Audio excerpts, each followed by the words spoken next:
usara ang kaliwat samtang daghan ang mga anak. Medyo lisod makasabot sa kahulugan ni ini ang daghang magbabasa sa Galasya. Amen. Brothers, kalabot sa gisaad sa Dios ni Abraham, naa ang espiritu sa pagtuman, ang espiritu sa pagpahimulos. Lahi ang pagtuman sa saad sa pagpahimulos sa panalangin sa saad.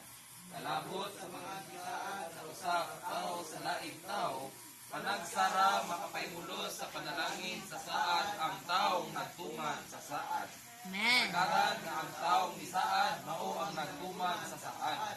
Ug ang taong isaaran mao ang nagpahimulos sa panalangin ni ini. Amen. Kalabot sa gisaad sa Dios ni Abraham sa hugot gyud, dili ang Dios ang nituman sa saad.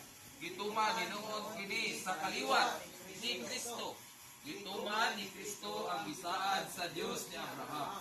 Busa ang pagkatuman ni Sara wala pag-agad sa dagang anak ni Abraham. Amen.